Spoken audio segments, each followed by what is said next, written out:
Nisha, so can you name a single character from the hit movie Clash of the Titans starring Sam Worthington? Oh, I've not seen it, so no. The 2010 reboot of Clash of the Titans was a movie that sucked harder than a blowjob from a black hole and had an implementation of 3D so bad it killed the entire format for the industry as a whole. But we're not going to be talking about that today because we need to discuss the fact that the lead actor kept trying to physically fight a robot owl. Like, actually try and fight it? Yes, as we'll get to in a moment. But, Anisha, you said you've not seen Clash of the Titans. Have you seen the one it's based on? Nope. So you're not familiar with Bubo at all? No. The tiny robotic. I'm going to just like zoom in on the picture in the archive of Bubo here. It's just a little robot owl, look. Oh. It's this little adorable robot owl. And for anyone who's not seen the original, Bubo is like, he's a very popular character from that movie. And he's in fact integral to the plot. Helping the main character Perseus on his journey to kick the ever-loving shit out of a bunch of mythological beings, including famously Medusa, because we get the great shot. You must have seen like the poster at the very least of like him holding up the Medusa's head. Oh yeah. Like everything in that movie looks god awful, and I would much rather have gone back to the way it was handled in the original when it was all done like stop motion in the vein of like Ray Harryhausen. You think like, what is it, 2010 that it came out? You think it'd be like quite decent? And it came out just after Avatar, which is why Sam Worthington's in it. Yeah, because like Avatar, it's a pretty film. Yeah, it's a very, very good looking film, which is about all you can say about Avatar. Yeah. Because I would challenge anybody watching this to name one character from that film without looking it up. I think there needs to be a study done on both Avatar and the final season of Game of Thrones of just how thoroughly their pop culture footprint has been eradicated from people's memory. Because nobody talks about Game of Thrones anymore, and nobody remembers Avatar, despite both of them being absolute pop culture juggernauts around the time of their release. Wasn't there supposed to be a second Avatar as well? It's still being made. There's 6. What? And which led to one of my favourite sarcastic headlines of something like, Hollywood is too obsessed with sequels and reboots instead of embracing original idea, says the writer of Avatar 1, 2, 3, 4, 5 and 6, James Cameron. And it's one of my favourite things about Hollywood now is how fucking salty everyone is about the MCU. There's like interviews that come out every now and again of like directors going, I don't think superhero movies are good for like, creativity or the industry as a whole. But I think it's always like Martin Scorsese, he's like, oh, they all feel the same. It's like, oh, so who are you making a film with again? Is it Robert De Niro in like a gangster movie? It's hard now to come up with an original idea because everything's been done. Mm-hmm. Everything's already been done. So a lot of films and TV series are going to be very similar to other forms of media because everything's been done. And I would argue that a lot of movies in the MCU are quite unique, if not in their plot, then by their casting and the people working on them. Like Black Panther, an almost entirely black-led movie helmed by black creatives that was put forward as a huge fucking blockbuster. And that movie grossed $1 billion and showed all those like stuffy dinosaurs in Hollywood that you can have a movie with black people in it that will make money. Just make a good movie featuring actors people like and a story they want to hear. One of the things it's worth pointing out about the MCU is that whilst the actors in those films now are like just stratospherically successful and are basically like staples of the industry, they were relative unknowns when they were cast. And I always refer back to the initial casting call for Thor, where an industry publication reported on the casting of Chris Hemsworth and Tom Hiddleston as who gives a fuck and no one knows, cast in upcoming superhero movie from Marvel. And now they're two of the biggest actors in the world. One of the things I like about the MCU is the amount of massive actors who are like begging, chomping at the bit to get in those movies and can get a cameo and nothing else. Because the reason they cast unknowns is because they want you to see them as the character, not as the actor. Yeah. So like, one of the good things about the MCU is that it books the long-established trend of selling a movie with actors. That's one of those things that Hollywood like relies on way, way, way too much, which led to the casting of Sam Worthington in Clash of the Titans, because he was a hot commodity at the time. Like, well, he's just been in the most successful movie of all time. Let's put him in Clash of the Titans. What could go wrong? And what went wrong is Sam Worthington is a huge fucking asshole.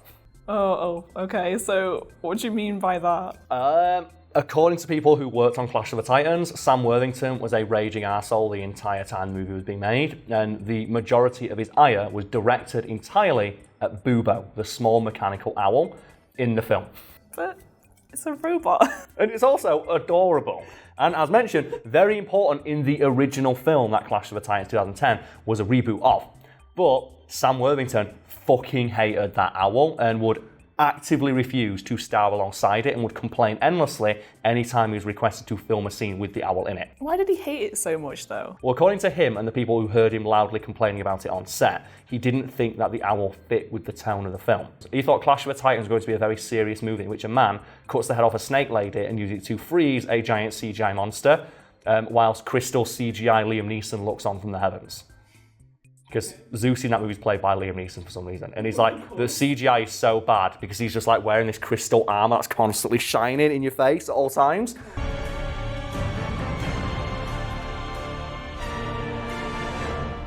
So he thought the film was very serious and that Bubo detracted from the serious nature of the film and his status as a serious, competent Hollywood actor who's not been in anything since. I was going to say I can't really think of him in anything. Let's look it up right now because I'm almost positive he's been in fucking nothing since he was in that. So Sam Worthington, IMDb. Known for Jake Sully in Avatar. And then he was in Terminator Salvation, another completely forgettable movie. And then after that, Clash of the Titans as Perseus. Oh my God. I've just looked. He is in all of the Avatars up to Avatar 5, which is scheduled for release in 2028. And James Cameron has the fucking gall to say that Marvel movies are formulaic. He's in Manhunt Unabomber, which I've heard is quite good. Call of Duty, he's the voice of Alex Mason. Wrath of the Titans, so he's in the sequel to that. And then almost nothing else. Like, he has like a sporadic appearances in TV shows and stuff like that. Because believe it or not, folks at home, a man who on IMDb has his known for section list Call of Duty games is not that good an actor. And the director was really annoyed working with him because they wanted to include Bubo in the film. Because everybody loves Bubo. People love Bubo. Adorable sidekick. What a great recipe for a fun blockbuster action romp. That, and you said you need him for the story as well. He's important to the original story, yes. It's also that's how they get the kids in. Bubo. Like, imagine just the amount of the dolls merch. we sell. The What, merch alone. But Sam was like, no, I'm a serious actor. I'm not acting alongside this fucking owl. Get rid. And every time he was asked to act alongside the owl, would throw a tiny baby man tantrum and refuse to do it, and would intentionally act badly so they wouldn't use the scene. And as you might imagine, Nisha, given the graveyard that is Sam Worthington's IMDb profile, industry insiders have another theory. And according to people in the know, the reason that Sam Worthington did not like Bubo is because he just stole every scene he was in. He drew focus away from him. Who's the better actor? Also, I hope he's called Bubo, because Bubo he might be Bubo. Bubo sounds better though. I can fully believe that a tiny robotic owl has more screen presence and charisma than the star of Terminator Salvations. Has the owl been in more films than he has? Oh, yes, because he was in, to be fair, the owl's been in better movies. It's got its own IMDb. Bubo the owl. But to bring it back to him trying to punch the owl, that is not hyperbole. And according to people who worked on the set of Clash of the Titans, Sam Worthington would be aggressive towards the owl. I think is a quote that I read. He was aggressive with the owl. He did not treat the owl with the proper respect it deserved and would threaten it with physical violence every time he was asked to act with it. I was thinking, like, how does the owl respond to that? I want to hear the owl side of the... What's his defense? Do you know like those TV shows where they have like them like bathed in darkness and it's like they're the voice synthesized on, it's just this silhouette of the owl. Yeah, he reportedly threatened the owl with physical violence a lot and accused the director of trying to, and I quote, ruin his career by making him star alongside something that looks so stupid. Keep in mind, this is a man who willingly appeared in Terminator Salvation and has signed on for 5 more Avatar movies. And eventually, like, the director got so sick of his tantrums that they cut Bubo from the film entirely. Bubo is not in Clash of the Titans at all, except for a 5-second cameo in which Sam Worthington's character finds Bubo like in a pile of trash and throws him aside. I was going to say, is he like aggressive with him in the film? Yeah. Like, he finds it, looks at it, and then casts it to the side. A scene I'm going to guess Sam Worthington had a lot of input on. What is this? Just leave it. I want to see that movie now. I just want to see like Bubo's revenge. The poster should be Bubo holding up his head. Can we Photoshop that? Just him holding up his head instead of Medusa. It's just poor Bubo. Poor Bubo.